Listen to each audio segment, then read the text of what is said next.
maybe waiting for the president to come and give them direction. But the National Assembly should independently come into this conversation. Probably the Speaker should recall Parliament, which is currently on recess, to discuss a matter, because the damage to the economy for a second day is devastating. Why do you think even the National Assembly appears reluctant? Are they also waiting for the president? I'm not sure why you say anybody is waiting for the president. I mean, we are deep in a crisis, and this crisis did not start yesterday.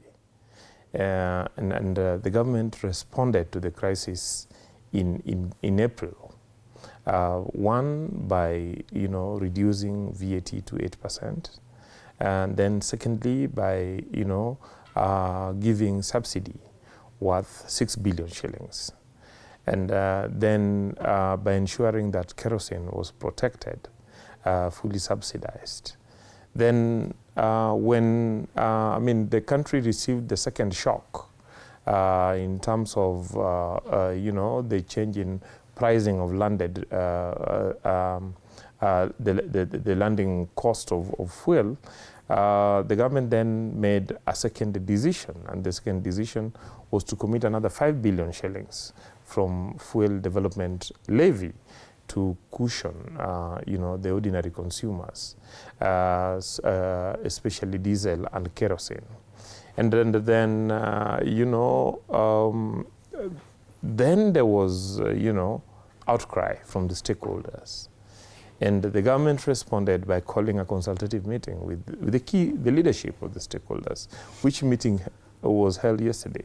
And a critical decision was made yesterday. In my view, the critical decision was that there was an even bigger risk that the stakeholders face, and that there was a possibility of adulteration of fuel because of the differences in pricing of kerosene and diesel.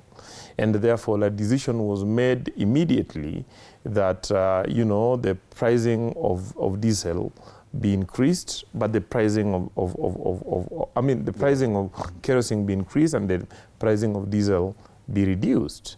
But then that decision could not be made in a consultative meeting, because the decision that is to be made is a fiscal policy decision that must make consideration of various factors.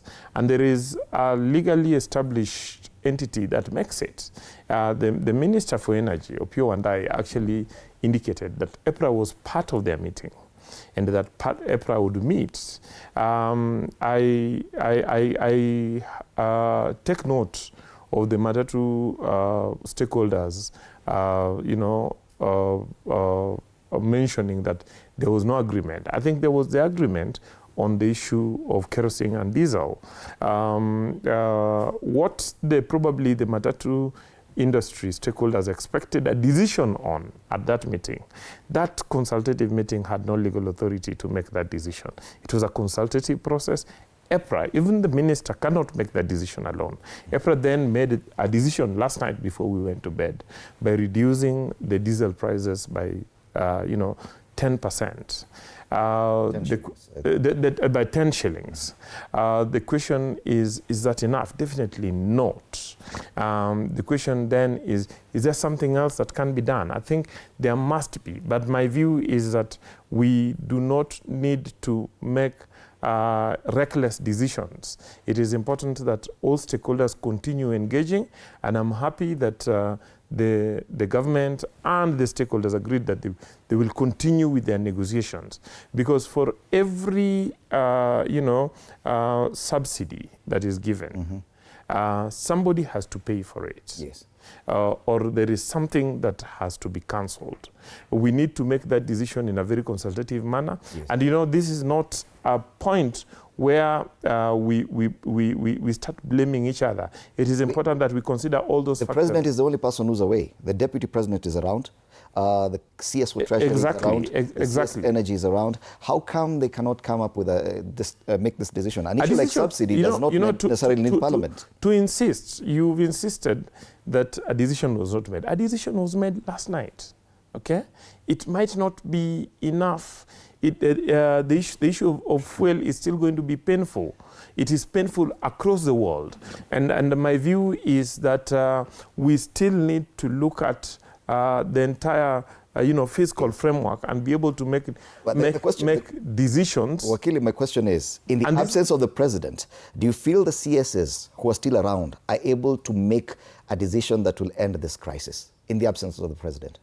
Decisions was made, and I'm sure decisions will continue to be made by the bodies that are supposed to make those decisions.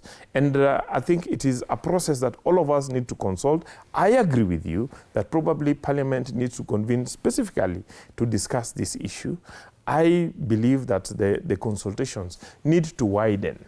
You get my point? And to also ensure that for every benefit that is given to the vehicle owners in terms of subsidies, that is actually transmitted to Kenyans. All right. Yeah. Professor, the damage to the economy